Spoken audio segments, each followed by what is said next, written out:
Hi, I'm Rivo, and welcome to my second game development log. Over the past 8 months, I've been working on my game, even torturing Unreal Engine.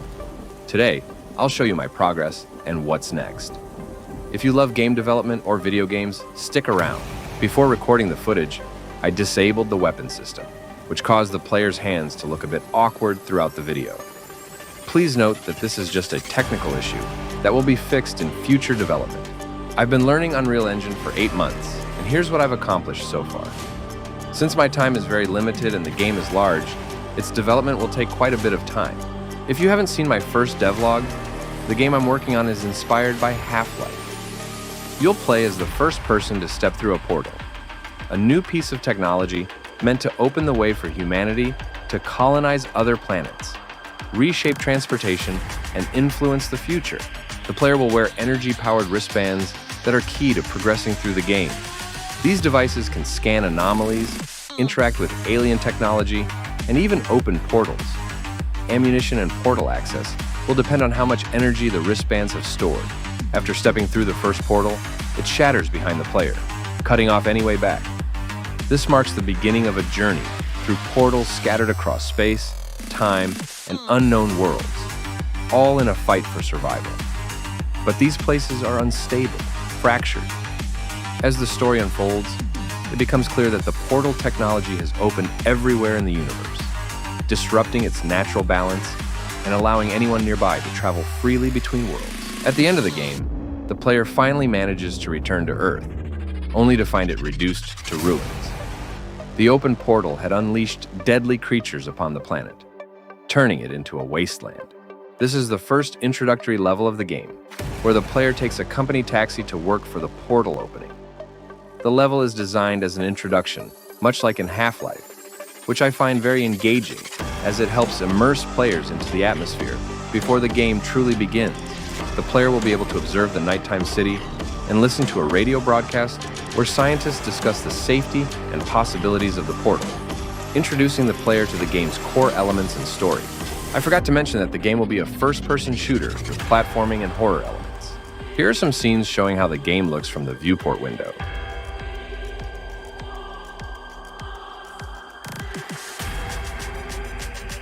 The second introductory level of the game, similar to Half-Life, will take place in a laboratory, continuing to introduce the story and some control elements, as well as items that are not yet developed. In these 8 months, I've mostly focused on level design and visual design, resulting in the start of 13 levels in various stages of development out of the planned 30. This is the main goal for my first year of development. The next year will be more focused on developing enemies, weapons, and other gameplay elements. Some of the levels will be linear, while others will be more open, with the option to go in different directions. This will give the game replay value, as in one playthrough, you might choose one path, and in the next, take another. Or you could explore all the areas and corners right away. But I will, of course, continue developing future levels and improving the existing ones. Since I focus more on level design, some levels have a low frame rate, and I am currently optimizing the levels only as much as necessary to work on them. I promise that by the time of the game's release, it will be fully optimized for smooth performance. So, this is the third level of the game, and with this level, the real action gameplay begins. The level will be called Sci-Fi Jungle, a place that has long been overtaken by creatures that arrived through human-created portals and wiped out the local species. I have created some simple mechanics, such as respawn when falling from a great height, but in the final product, a high fall will most likely result in death, or an invisible wall will prevent such jumps. Water will be toxic and will drain the player's health. The player will need to fight their way to the truth. In this action level, the player will have the chance to acquire the first weapons, scan anomalies, and uncover historical remnants of the destroyed civilization, gradually revealing the story. During testing, I discovered a simple issue where the object's collision wasn't working correctly, and I made a quick fix for it. Game testing has revealed tons of small errors that need to be fixed.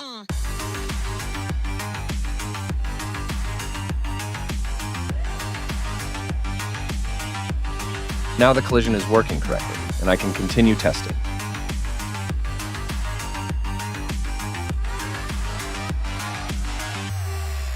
Here's the first enemy I placed for testing purposes. It has no animations and does not deal damage. In the final version, the enemies in this level will not look like this. This is just for basic testing. The level, like most other levels, will consist of enemies and platforming elements. Here's a visual preview of what this level is aiming for. These assets for the level come from a ready-made asset pack, and in the final version, some of them may be customized or completely replaced. In the final result, I would like to design this level with thick, wet jungles where enemies will emerge from cracks in rocks and other places. The entire area will serve as a nest for a large creature. The jungle may be covered with eggs, from which these creatures can hatch. But this is just an idea, and the final result may differ from the concept. Here's a bit of the platforming stuff where the player has to jump over fallen trees to avoid falling into boiling water. As you can see, the player can't jump to the next log due to the large distance, and this will need to be fixed by moving them closer together to allow for a successful jump without touching the water. And here are a few more scenes from the sci-fi jungle, the alien ship, which will later be replaced with something more fitting for the level. At the end of the level, the player will reach a temple where they will find the dead original inhabitant of the area, completing the level's story details. As the player exits the temple, a massive creature will emerge in front, and a portal will open further down the cliff, which the player must reach in order to proceed and escape death. What will be shown in a moment. Here are some scenes from earlier and now. I think the level design improvements are quite obvious. This place will be a scannable anomaly where things from Earth will have arrived through a portal. And here's the temple and the creature. This is another level I've started but haven't fully focused on yet. The idea for this level is that robotic enemies will slide out of these metal forms, guarding their lair. The larger the metal cubes, the larger the enemies that will slide out of them. At the end of this level, there will be a large boss. This level will be like a maze, with different paths and hidden passages. By finding these passages, the player will be able to choose small shortcuts, or simply discover a new way to progress. There will be many platforming elements here.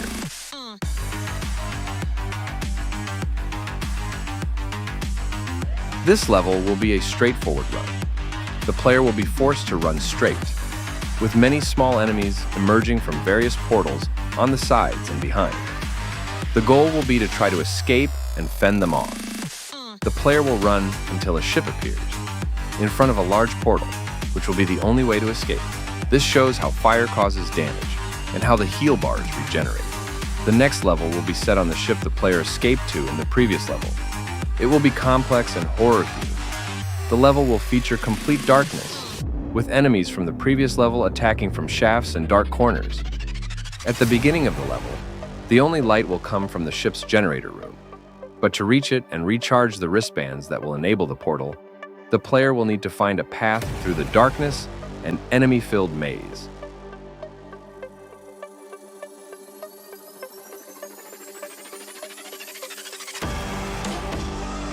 Once the player reaches the generator room, they will face a platforming challenge to get to the generator, jumping across pipes and crawling through shafts.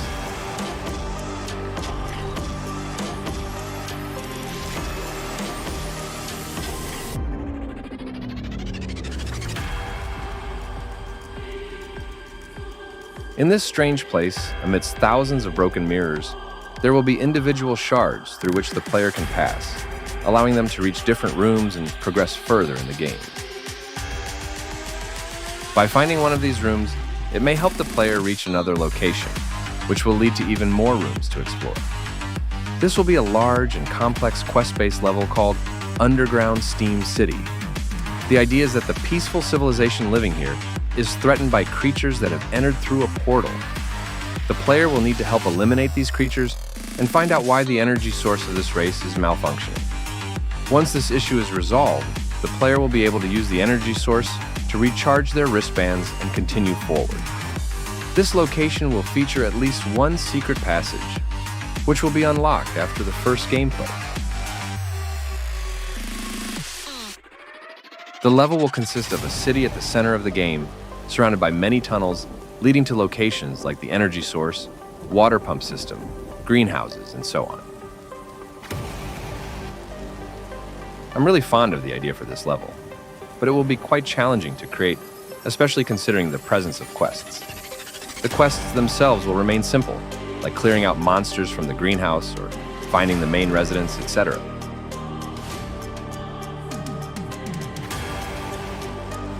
Here's another test enemy with animations, but without the damage system. The latest level I have started is Fairy Tale Skyland. This level will be focused on platforming and exploration. There won't be enemies or local races, but a shocking discovery will await the player at the end of the level. This world will look like it has been pulled out of a fairy tale land or an animated movie. As mentioned in my first game devlog, I have a lot of freedom and a broad range of possibilities when it comes to designing levels, considering the universe allows for anything. However, coming up with such levels that can realistically be implemented by one person is quite challenging. If you have any interesting, unique, and ideally simple to implement level ideas in mind, please share them in the comments. This would be a huge help to me. In these 8 months, I've learned a lot, but there's still a long road ahead. Before I started creating my game, I hadn't realized how complicated and detailed each element needs to be for it to work correctly. Of course, there's also the issue of high computer system resource consumption and the performance of the software itself. As I mentioned, in the second year of game development, I will focus more on gameplay mechanics. But at some point in the future, I'll need to learn Blender to create or modify many assets myself. Here are a few scenes from various levels. This will be one of the final levels where the player finds themselves in the middle of a street belonging to a highly developed civilization. Then, through a large portal, another planet will appear and begin tearing apart the current planet. A crack will open in the street and the player will fall into it, teleporting to a new area. Share your level ideas, hit like, and if you like what I'm doing, feel free to follow. I hope the next video will come out faster than this one, but good things take time.